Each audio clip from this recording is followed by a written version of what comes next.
Hello everyone, welcome to study with Tisha.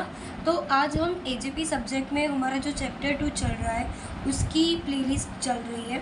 तो उसमें हमने लास्ट लेक्चर में देखा था कि प्रिपेयर स्टेटमेंट में इंसर्ट, अपडेट और डिलीट ये सब कुछ कैसे करते हैं। अभी सेकेंड वाला जो है प्रिपेयर स्टेटमेंट हमने कंप्लीट कर लिया है। ठीक है, अभी हम देखते हैं कैलेबल स्टेटमेंट। ठीक है, तो कैलेबल स्टेटमेंट देखते हैं। तो what is callable statement and how to using call a store procedure with proper example. आपको मैं दिखाती हूँ कि ये मैंने क्वेश्चन का आंसर लिखा है, बट अब कैलेबल स्टेटमेंट में एज इट इज़ ये भी लिख सकते हैं। ठीक है, तो in Java JDBC Java database connectivity और कैलेबल स्टेटमेंट जो है वो use to call store procedure in a database. यानी कि किसको बुलाने के लिए कैलेबल स्टेटमेंट यूज होता है कि जो डेटाबेस में स्टोर है, ऑलरेडी डेटाबेस में स्टोर है, उसको हमें कॉल करके बुलाना है। जस्ट लाइक रिट्राइव हम करते थे ऐसे, बट यहाँ पे स्पेसिफिक क्या है कि स्टोर प्रोसीजर इन डेटाबेस जो है उसको कॉल करके बुलाने के लिए कैलेबल स्टेटमेंट यूज करते हैं। A stored procedure is a group of SQL statement. Store procedure क्या होते हैं, यानी कि वो जो स्टोर होते हैं ना डेटाबेस में, तो वो क्या होते हैं कि SQL स्टेटमेंट्स होते हैं, वो स्टोर होते हैं डेटाबेस में। That can be executed by name. यानी कि जब भी हमको उसको बुलाना होगा तो हम नेम देंगे कि भाई मेरे को ये चाहिए। लाइक एम्प्लॉय ID बहुत सारी उसमें स्टोर होगी, तो हम लोग क्या करेंगे, एम्प्लॉय ID चाहिए, तो ऐसा हम नेम बोल के हम उसको एग्जीक्यूट बुलाएंगे। ठीक है, instead of writing all SQL in Java, you can write it once in the database and just call it when needed.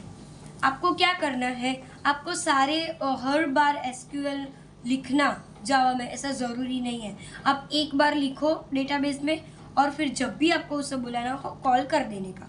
ठीक है, तो उसका हाउ टू यूज़ इट हम लोग कैसे करेंगे, तो हमें ऑलमोस्ट सब चीज़ें तो पता ही है क्योंकि हमने प्रिपेयर स्टेटमेंट बहुत डिटेल में देखा है। तो पहले वो आप प्लेलिस्ट में जाके देख के आना, उसके बाद ये कैलेबल स्टेटमेंट देखना।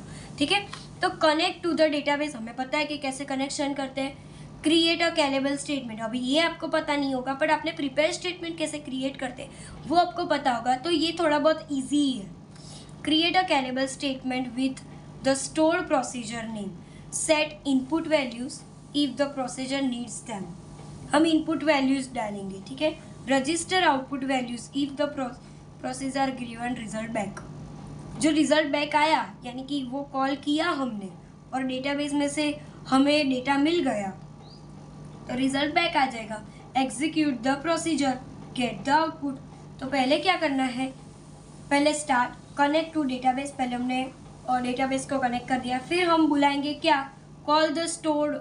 जो भी उसमें स्टोर होगा ना वो उस सारे को बुलाएंगे कि भाई सारा तुम आ जाओ, तेरा काम पड़ा है मेरे को, तो वो स्टोर प्रोसीजर जो भी होगा वो आ जाएगा। ठीक है, फिर हम इनपुट डालेंगे कि भाई मेरे को ये सारे जो स्टोर है ना तुम्हारे डेटाबेस में, उसमें से मेरे को ये एम्प्लॉय ID चाहिए। ठीक है, और फिर मैं एम्प्लॉय ID डालूंगी तो उसका जो भी नेम होगा वो मेरे को मिल जाएगा। ठीक है, अभी हम उसका एग्जाम्पल देखते हैं। वो एग्जाम में पूछते हैं कि if you give an employ ID it gives back the employ name. ठीक है, ये वाला हमारा ये फंडा है कि हम लोग एम्प्लॉय ID देंगे और एम्प्लॉय का नेम जो स्टोर है ना उसमें से रिट्राइव करेंगे। ठीक है, तो पहले तो हमें पता है कि हम लोग इंपोर्ट करते हैं ये मेन पब्लिक क्लास मेन लिखेंगे, ये मेन मेथड इनिशियलाइजेशन करने के लिए, ये बहुत सी बार मैंने बोला है, सो अब मैं नहीं बोलूँगी उसका डिटेलिंग। फिर ट्राई और कैच क्यों रखते हैं वो भी हमें पता है, कनेक्शन कैसे करते हैं ये भी हमें पता है। ठीक है, अभी कॉल द, अभी सेकंड क्या था, ये कनेक्शन तो हो गया, उसके बाद स्टोर प्रोसीजर। स्टोर प्रोसीजर यानी कि उसको कॉल कराना है, तो हम क्या करेंगे, callable statement is equal to connection dot prepare call, क्योंकि हमें कॉल करके बुलाना है स्टोर को इसलिए। ठीक है, अभी कैलेबल स्टेटमेंट है।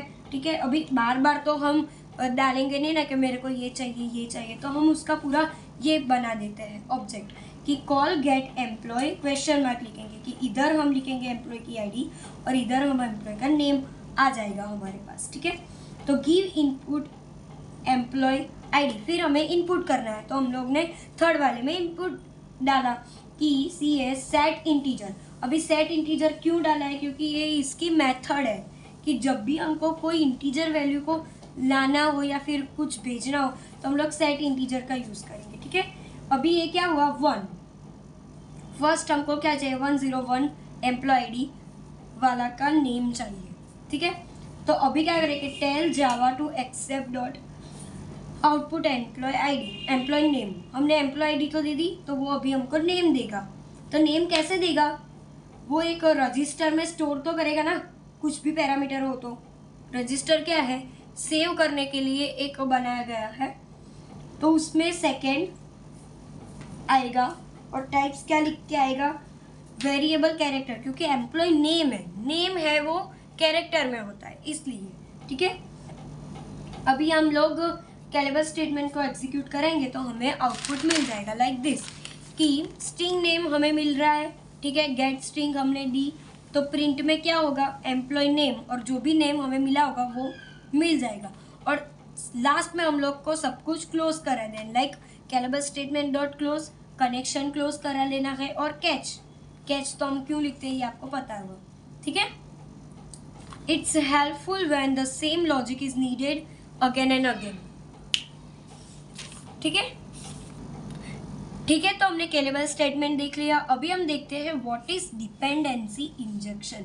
ये बहुत बार नहीं पूछते पर 2-3 मार्क्स में शायद से पूछ ले। तो dependency injection is a technique where by one object supplies the dependence of another object. यानी कि मैं कुछ किसी से मांग रही हूँ, ठीक है, बट वो जो चीज़ मैं मांग रही हूँ वो उसके पास नहीं है, उसके पास उसका आधा ही है, वो आधा दूसरे के पास है। तो मैं जिससे मांग रही हूँ उसकी डिपेंडेंसी कोई और के पास है, लाइक वो एक दूसरे पे डिपेंड है। ठीक है, तो यही होता है कि जब भी मेरे को कुछ मांगना हो तो उसकी डिपेंडेंसी कुछ और अनदर ऑब्जेक्ट के पास हो, तो उसको बोलते हैं dependency injection. A dependency is an object that can be used, वो यूज होता है। Dependency injection is a useful when it is required to pass the service to the client rather than allowing a client to build or find the service. अभी मैं कुछ मांग रही तो मैं थोड़ी ढूंढने जाऊंगी कि हाँ ये हम पूरी अथॉरिटी मुझे नहीं देंगे वो लोग कि हाँ तुम लोग जाओ ढूंढ लो। वो क्या करेंगे, मैंने जिसके पास मांगा है वो किसी और को देगा कि जा तेरे को एक बुला रहे हैं, यानी कि वो दूसरे को दे देगा क्योंकि वो फ्री नहीं होगा ढूंढने के लिए, तो वो दूसरे को दे देगा। तो वो क्या हुई, डिपेंडेंसी इंजेक्शन हुई। ठीक है, dependency injection allows a client to flexible of being configurable. ये क्या है, एकदम फ्लेक्सिबल है, क्योंकि मेरे को जो मांग रही हूँ वो जो लड़के से मैं मांग रही हूँ वो दूसरे लड़के को बोलेगा, तो वो डायरेक्टली मेरे को मिल जाएगा, मेरे को ढूंढना नहीं पड़ेगा। ठीक है, dependency injection is a design pattern that removes the dependency of the programs. In such case, we provide the information for the external source such as XML file. वो क्या करेगा, मैंने कुछ मांगा है तो वो दूसरे को बोलेगा कि यार इसने मेरे को ये मांगा है तू ढूंढ के दे देना, तो वो क्या करेगा, मेरे को डायरेक्ट ही XML फाइल दे देगा। It makes our code loosely coupled and easier for testing. तो ऐसे हमको टेस्ट करना हो, लाइक हम लोगों को index.html वाली जो फाइल है मेरे को वो चेक करनी है, तो मैं क्या करूँगी, मैं डायरेक्ट मांगूंगी, वो किसी और के पास मांगेगा और वो डायरेक्ट ही मेरे को दे देगा कि ये लो आपको जो चाहिए था। तो इससे ये डिपेंडेंसी इंजेक्शन बहुत ही यूज़फुल है। ठीक है, तो आपको ये मेरा वीडियो पसंद आया हो तो लाइक शेयर सब्सक्राइब कर देना। ठीक है, कोई लाइक नहीं करता है सो प्लीज़ लाइक कर देना, क्योंकि मैंने बहुत मेहनत से बना रही हूँ, हैंड रिटन नोट्स सभी चीज़ें, गूगल, ChatGPT और बहुत सारी टेक्निकल बुक, वो सबका हम मिक्स करके मैं पूरा GTU का सिलेबस बना रही हूँ। ठीक है, सो लाइक शेयर सब्सक्राइब कर देना और प्लेलिस्ट को देखते रहना और बेल आइकन दबा देना जिससे आपका एक भी वीडियो मिस ना हो। Thank you.